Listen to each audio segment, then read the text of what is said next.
great leaders, a Lincoln or something assembles a team of rivals versus a team of yes men.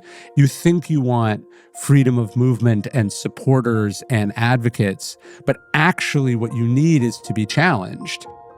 We know what courage is, right? Courage is when you brave danger, but then what danger? Why? To whose benefit? Well, now you're dealing with justice. And then, how much courage? Like, where's the line between courage and recklessness? Well, now you're talking about discipline and temperance. And then, how do you know what the right amount is? Well, now we're talking about wisdom. I think for someone like Elon, who is so brilliant, what he presents us is a warning. I'm fascinated by the journey from the guy reading Soviet rocket manuals to figure out the SpaceX business to the guy who spends all of his time tweeting, and what happens to a person when your inputs degrade. I'm Jeff Berman, your host, and this week on the show, author Ryan Holiday. He has introduced millions to Stoic philosophy with his daily Stoic newsletter, podcast, and best-selling books. Ryan quite brilliantly makes the ancient Stoic ideas feel accessible and essential to our 21st century lives. Here's how he explains Stoicism in his own videos. If I had to summarize it in one sentence, I would say it's this idea that we don't control what happens to us in life, but we control how we respond to what happens in life. And the Stoics say that basically every situation, big ones, small ones, ones you wanted, ones you didn't want, it's all an opportunity to respond with these 4 virtues. The virtues are courage, discipline, justice, and wisdom. So the idea is that is what life is asking from you, one or all of those virtues in some kind of a combination. The 4 virtues are the focus of Ryan's latest book series. The final installment is out now. It's called Wisdom Takes Work. This is Masters of Scale. Ryan, welcome to Masters of Scale. Yeah, thanks for having me. Great to have you. I first encountered your work through my friend Michael Bostic, who turned me on to The Obstacle's the Way. Yeah. And I have to confess, I finished the book. I annotated the living daylights out of it. Oh, thank you. I went to our local bookstore and I went to Marcus Aurelius because I was like, well, this is like a distillation with these modern examples and it's super accessible. Like, what's missing in the translation? I read a lot and I have to say, I couldn't get through it. Really? Yeah, I really struggled with it. And so I'm just curious, like, how did you first encounter Stoicism and how did you make sense of it? Well, it's funny. I had the exact opposite experience. So someone recommended Meditations and I read it and I picked it up and I was like, this is the greatest thing I've ever read. I just didn't know that that's what philosophy could be. Sort of practical ideas and observations about, like, there's this passage in Meditations where Marcus Aurelius talks about fighting to be the person that philosophy tried to make him.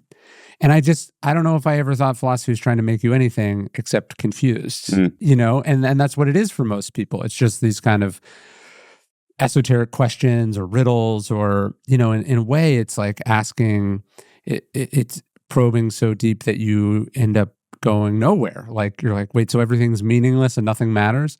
I just didn't know that philosophy could be practical and accessible and help you live like a good life. And so anyways, I had that experience. And what I've tried to do is sort of make that a little bit more of a bigger target for people.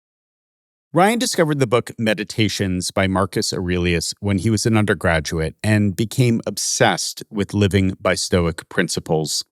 Soon, another writer also had a profound influence on him. Ryan honed his writing and research skills by working for Robert Greene, the best-selling author of books such as The 48 Laws of Power. It distills thousands of years of power dynamics into basic tenets. I met him when I was also in college, and I started working for him doing kind of like online stuff, and he basically showed me how to do the job. I didn't necessarily know that it was a job, that I could do the job. Like, I think for me, the idea that writers were people, was like not a connection. There's something about when you meet someone who's actually done a thing that you've consumed that is very humanizing, I think, and very powerful. And you go, oh, this is like a process. This doesn't just come fully formed out of someone's brain. There's a framework or a system or a process. And as a research assistant, obviously, you sort of see that up close. So I spent almost 7 years working for him. Actually, well into writing maybe my first 2 books. But he was just, a huge mentor to me. So that wasn't full-time. It was a part-time role? No. And then I worked in Beverly Hills at a talent agency, which was another kind of unique, weird experience. I was kind of I was like, I'll just work for anyone doing anything cool. And I want to figure out how stuff works. What did you learn about how stuff works from working with Robert Greene? Well, Robert is kind of like a scholar monk, that's basically all he does is wake up every day and work on these books. And he works on them for like incredible amounts of time. I think he's 6 or 7 years into the book that he's working on now, which is not my process. But, it was something just amazing about watching someone work on a thing where progress is going to be measured in months or years. And the sort of discipline that it takes. And then I think if anyone's read any of his and my works, the influence is very clear. But what he mostly showed me is that like people learn through stories, and that the job of the writer is not just to have the insight or the thing that you want to teach, but to find the best way to illustrate that in a way that's memorable and explanatory to people. So what I ended up doing in my books is I would take these Stoic teachings, which I think are pretty straightforward or pretty well said, but instead of going, the Stoic said this or the Stoic said that, I would go, okay, well, what does that look like? What does it look like when someone takes this idea and tries it in the world? Like, what does it look like as a leadership principle or a productivity principle, or as a principle in principle? Like, how does that actually work? And so I learned how to do that with Robert, how to track those things down, how to find all the interesting, parts of it, and then how to write it. But before Ryan could make the leap to writing about Stoic philosophy, and let's be honest, that's a bit of a tough sell to most publishers, especially from a college dropout, he decided to follow the old adage, write what you know. In his first book, Ryan revealed the secrets of marketing he'd learned in his career. It's called Trust Me, I'm Lying: Confessions of a Media Manipulator. I was the director of marketing in American Apparel for a number of years, and in an era where American Apparel was quite a marketing machine. It's sad these days. I guess there's a documentary about it, but it's sad these days because it used to matter. You do these things and it's on your resume, and you're like, this will matter forever. And then, Ryan, I worked at MySpace. Yeah, people don't even know that it exists. That's right. You're like, and maybe you come out the other side, and eventually it comes back again. But yeah, so I had this marketing career, and my first book was sort of an expose of marketing and public relations. Which was, a fun, interesting kind of dark night of the soul for me book that I knew was always going to be a transitionary project. Like, I wanted to do that book, and then I wanted to write about this. Why did you want to do that book? I don't know. It's not that I wanted to do this book. I felt like that was a book that I could do. Usually you want to write about what you can't not write about. And there was definitely that. Like, I felt like I had seen and experienced and understood how the sort of sausage was getting made in a way that was not good. And so that's what the intention of that book was. And I was writing about fake news and misinformation and all the things that have come to sort of define, the public discourse now. Probably a tad early, right before it was cool. Before there was necessarily the sort of zeitgeist around it, but it was I didn't want to write marketing books. Yeah. I just had a book that I wanted to do, and then this is what I wanted to write about. So you could have gone on to write 10 more books about marketing and communications. You could have gone and written for Vanity Fair, writing features and essays and analysis of what's happening in the world of media and marketing. To your comment earlier, you said to your publisher, I want to write a philosophy book, and so that's going to sell like gangbusters. How did you get them there? Your publisher always has an option for your second book. So you have to give them the idea. You have to at least run it by them. So they have the right of first refusal. So I knew I wanted to write about Stoicism. So I threw together this proposal, which I think I had ready like the week after it came. So I was always going to go in this direction.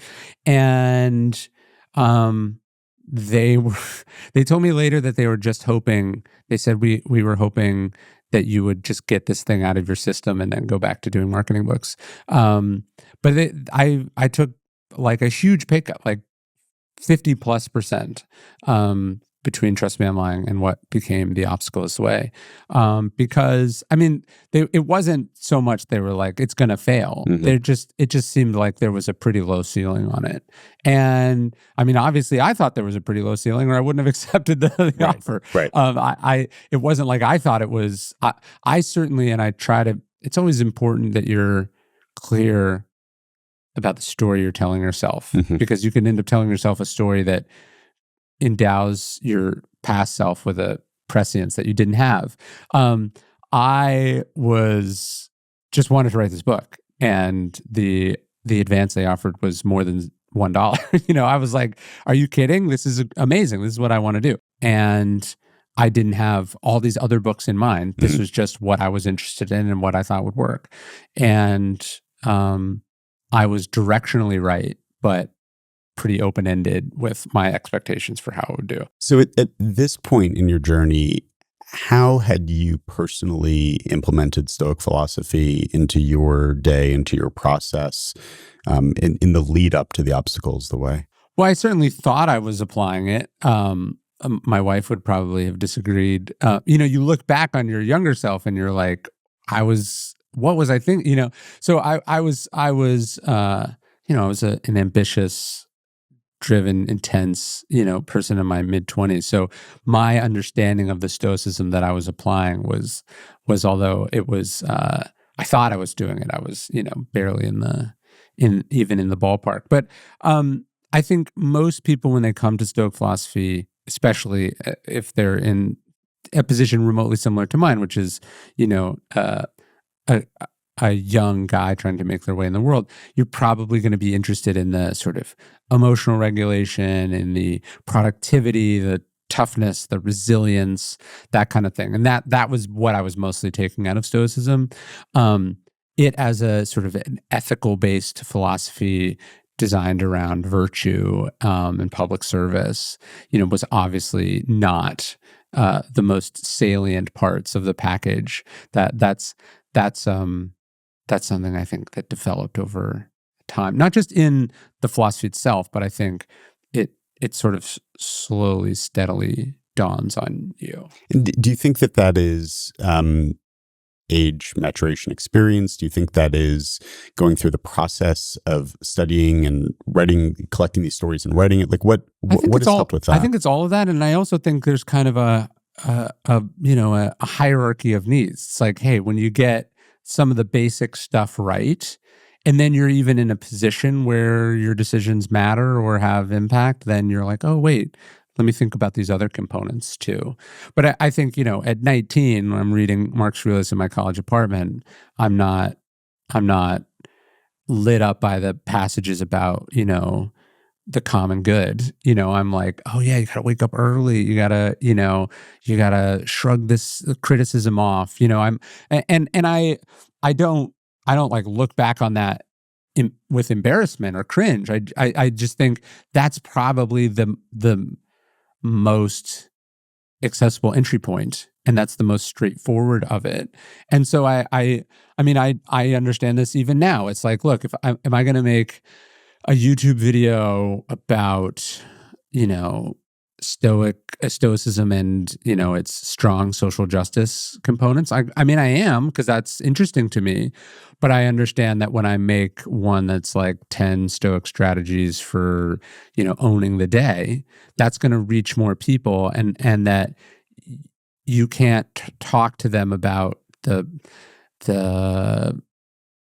social justice side of things until they've heard of it first. Yeah. And so I think in my works, I've always kind of understood, and this is, I think, coming from the marketing background, it's like, what is the most compelling, understandable, articulatable part of it? Let's start there, and then once you're kind of in that funnel, we can talk about the more complicated ideas. Yeah.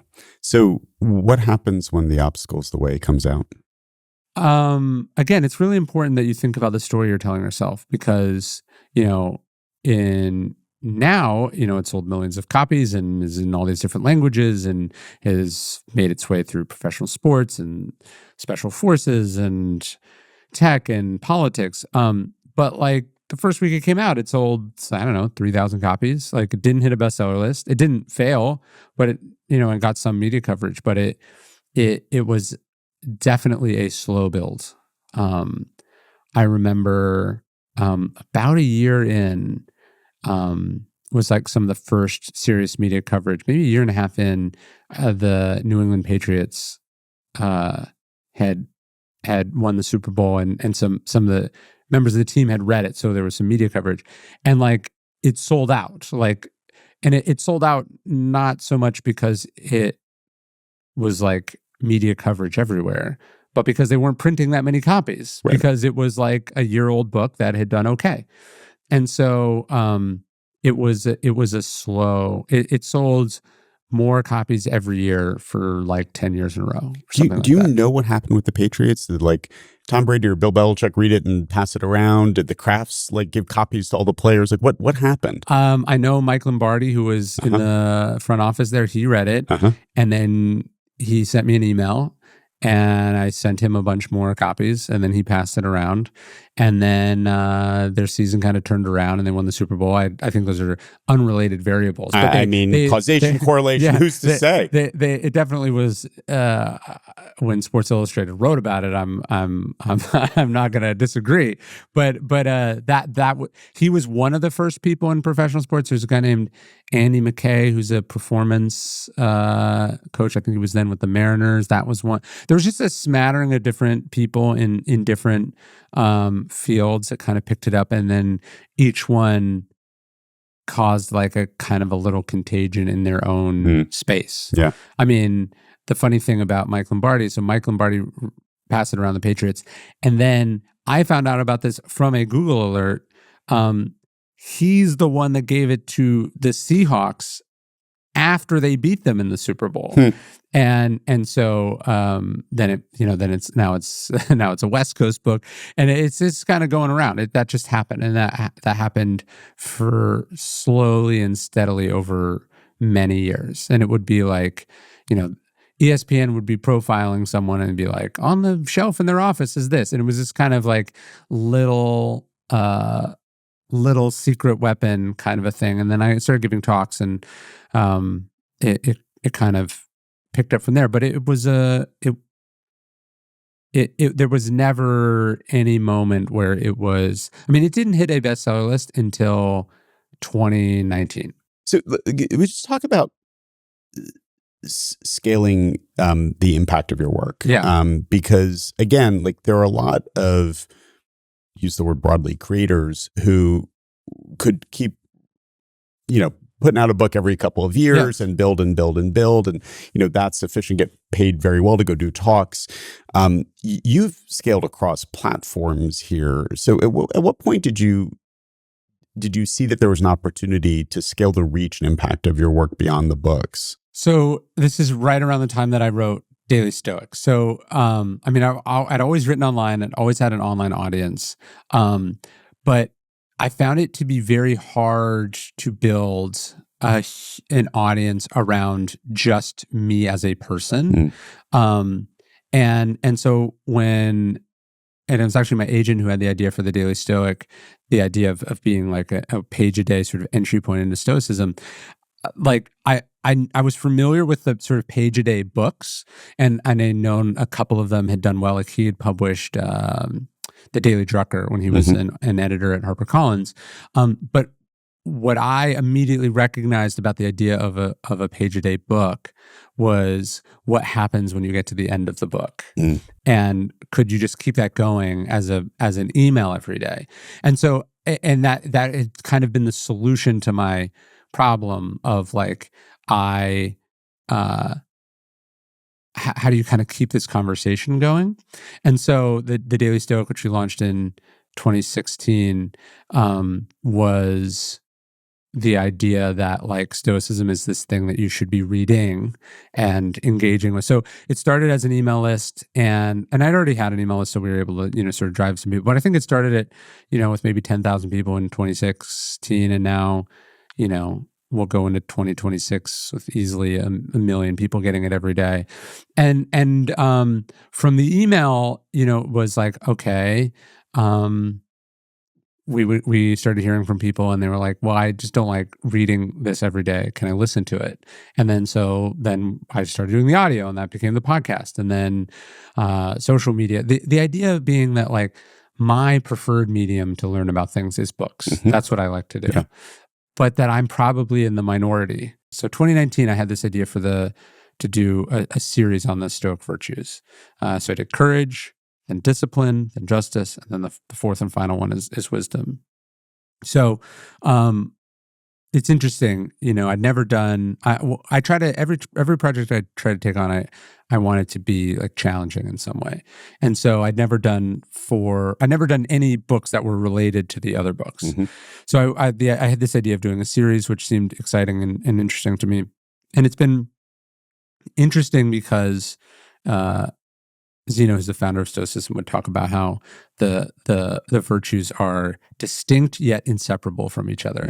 And nothing quite illustrates that to you like having to write 4 distinct books that are hopelessly and exasperatingly interrelated with each other.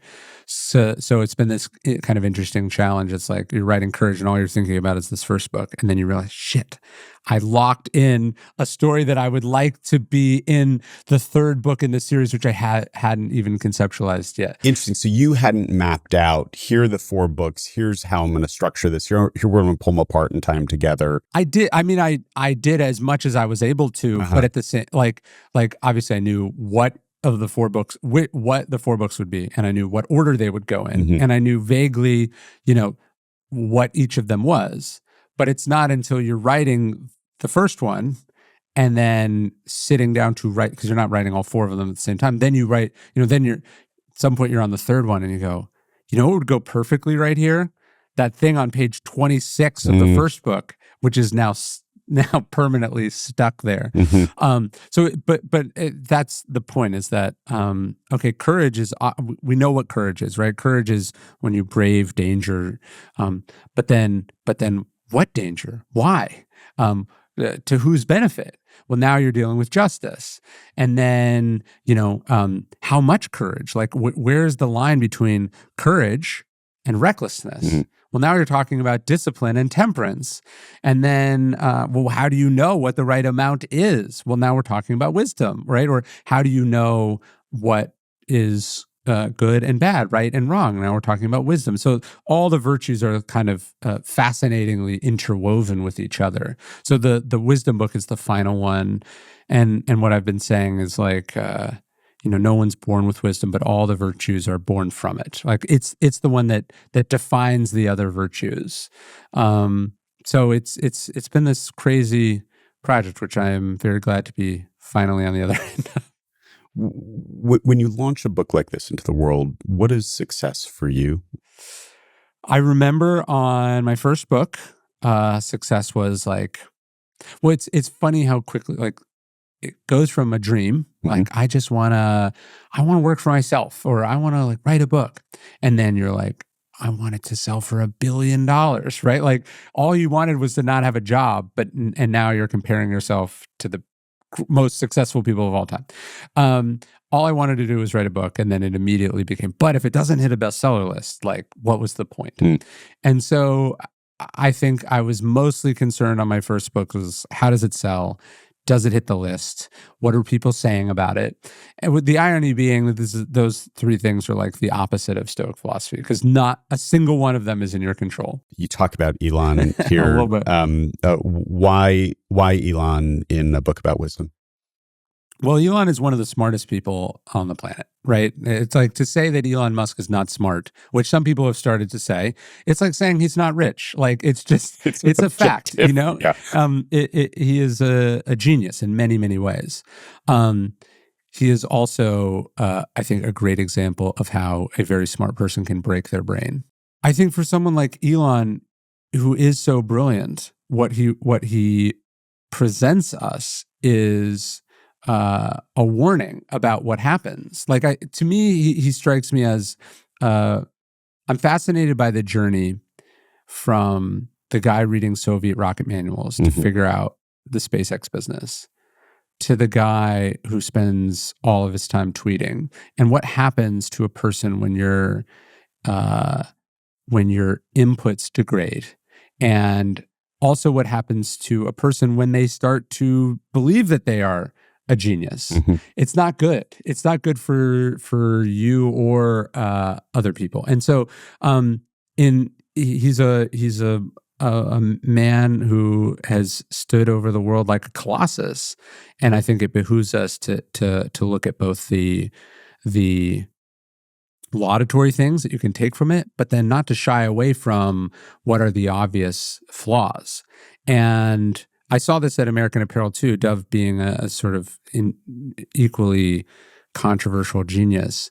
But what happens when you don't take care of yourself, you don't sleep, when you surround yourself with people who tell you what you want to hear? And also, I think this is a timeless thing for entrepreneurs and leaders. You can imagine Napoleon as he is considering the invasion of Russia, or Hitler doing the same thing. When you have done impossible things over and over and over again, and people have told you it's not going to work, what lesson do you take from that? That is, I think, a timeless thing. Apparently, some of Elon Musk's friends staged a Alcoholics Anonymous style intervention when he was considering dumping all of his money into SpaceX. So when that happens to you, and then you're thinking about buying Twitter or whatever, how can you listen? And so how do you? The point is not to judge or to dunk on anyone. It's to go, okay, well, in your own life, in my own life, when you have beaten the odds or done the impossible, or just gotten to a place where you're the decider, how do you not blow it all up? Yeah, it's also, I mean, one of the benefits of experience and wisdom is pattern recognition. Yes. But the problem is, if you're relying on patterns that were established in different contexts, in different time, different era, that pattern recognition may be actually a negative, right? I mean, set aside the hubris and the, surrounding yourself with sycophants. There's even just the most basic, I'm in my 50s, I'm a CEO, I've seen this movie before, I know how this ends, like, we got to do this, not that. And you got 20-somethings who are like, hey, old man, like, you're wrong. Yes. And they're really tuned in on what's happening. And so I guess the question is, like, balancing that pattern recognition experience with the curiosity and the open-mindedness to listen to those 20-somethings and say, well, actually, maybe you're right, say more. Well, it's also like the job of the writer and the sort of social commentators is to also recognize patterns. And it's like, guy gets very rich and then becomes more and more reactionary and conservative as he gets older. That's about the oldest pattern that's ever existed, too. Yeah. But yeah, you have to be able to have new inputs coming in, and then also understand what you're good at. And yeah, the domain expertise, sometimes it's transferable and sometimes it's not. And knowing the limitations of those. I think he's a great example of what happens, of why companies have boards of directors and why great leaders, a Lincoln or something assembles a team of rivals versus a team of yes men. And again, these are things that we have a lot of precedent over historically. You think you want freedom of movement and supporters and advocates, but actually what you need is to be challenged, and you need boundaries, and you need limitations. Oh, you want to raid the finances of this company to dump it into this company to dump it into this. Like, there's a reason like some of the things we've developed in this country and in the sort of global financial system about conflicts of interests, about disclosures, about just even the rule of law. Like, hey, you started to acquire a company and you needed to disclose, that you have done this. But that's technology too. It's not just, technology is not just computer chips. It's also, hey, when we allow people to do X, Y, or Z, it tends to go to a bad place. It's not good for them, even if they want it. Yeah. And I think what you're looking at, and what we're also just looking at from, I think, in the whole kind of tech space, is what happens when people are more or less unfettered. They control their information environment. They are essentially beyond legal or financial repercussions. And I think and I wrote a book about Peter Thiel, who I really admire. I think one of the things that is a force that's acting on some of these guys, and you're probably in some of these chats or have been at some of these dinners, is there's kind of this, like, they've become these kind of like gurus. And so, you go to these dinners or you're in these groups, and they say some of the, like, they say some dumb shit, and everyone is just like, oh yeah, that's so smart. Like, it's like this pontification and this performance, and they just don't hear that anyone push back. And then they write it in a Wall Street Journal op-ed, and everyone laughs because those people aren't on the payroll and don't want anything from them. And they're kind of surprised. And so what's happening, honestly, is I think some of the faculties are degrading. Like when you're an outsider and you're really having to get all your arguments right, and you're constantly being challenged, and you're just, everything's tight and good. That's different than I'm on this podcast where they're just grateful to have me, and then I'm talking to these kids who want a job, or these founders who want my money, or this board of directors who I appointed. I don't think they're being challenged in a way that.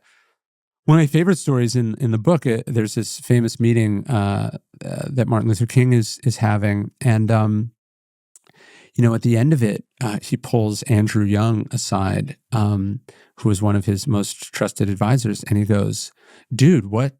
You didn't do your job in the meeting." And he goes, "What are you talking about?" He's like, "I was just, he's like, we're maniacs." He's like, all of us are true believers. He's like, "We need you to point out when what we're talking about is crazy." He was basically calling out one of his subordinates for not disagreeing and being the devil's advocate enough in these meetings.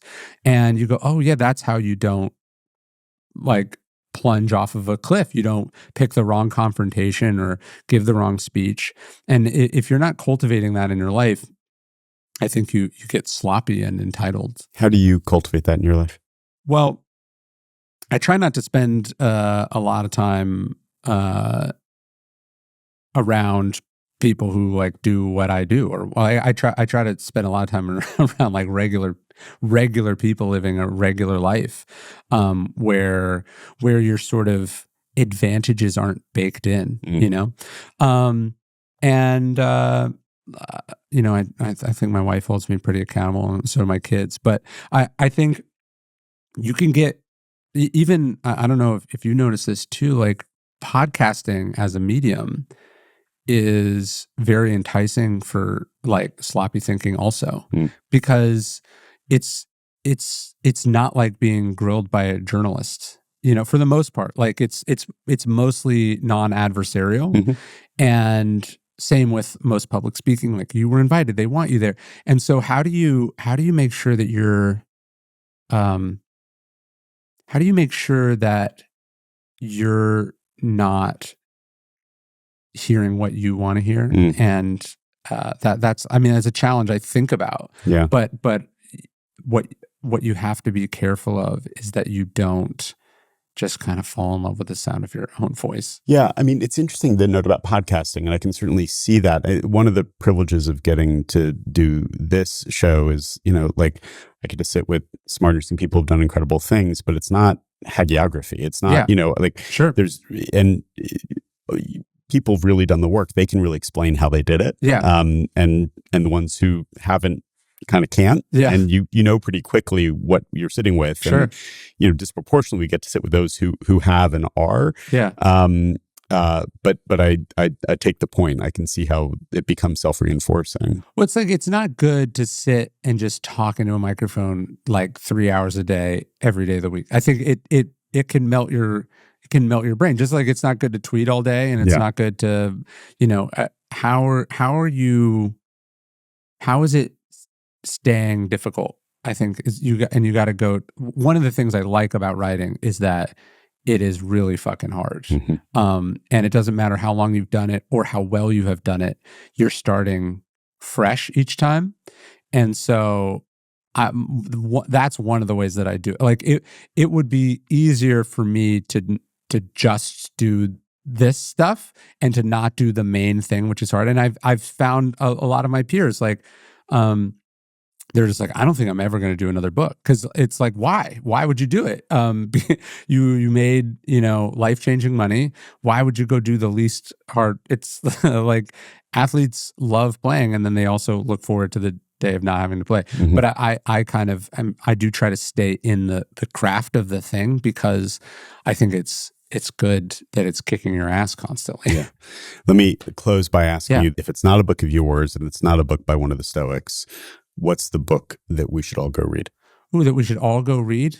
Is this biography of Montaigne, who's a character in the Wisdom book, by Stefan Zweig. Stefan Zweig was a great novelist in the early 1900s. He's fleeing from the Nazis, and he ends up in Brazil, and he discovers the works of Montaigne, and he writes this it's like the last thing that he did. He would commit suicide a few months later after he finishes it. But it's this book about a man turning away from the chaos and violence and dysfunction of the world, writing about a guy, Montaigne being the French philosopher, who is doing the same thing in the middle of the Reformation and the Counter-Reformation. And so it's like one guy trying to stay true and good as the world is imploding, being written about by a guy doing the same thing. And I found it to be immensely beautiful and moving in this moment. And there's a line in the book, he says, the job is to remain human in a time of inhumanity. And I think that's kind of that's the challenge, not just in a moment like this, but just in all time. Like, how do you not become hard? How do you not become closed off? How do you not become entitled? How do you push away ego? That's kind of the job. And what's amazing about Montaigne as a thinker is that he wasn't one of those philosophers that told us a bunch of things that he knew for certain. And what he mostly did was ask a lot of questions. His famous one is he's playing with his cat, and then he goes, "Wait, am I playing with the cat, or is the cat playing with me?" Most of his things are these kind of open-ended observations, and he was also very influenced by the Stoics. But this is this little book that I've loved, and I've read probably 3 times in the last 5 years or so. It's one of my all-time favorites. We'll link to it in the show notes. Please. Ryan, thanks for being with us. Thanks for having me. It's striking to think about how we have more information at our fingertips than ever before in human history. Yet wisdom is still so scarce. Ryan Holiday's books will certainly help you get many steps closer. His latest is Wisdom Takes Work. We'll put a link in the show notes. I'm Jeff Berman. Thank you for listening.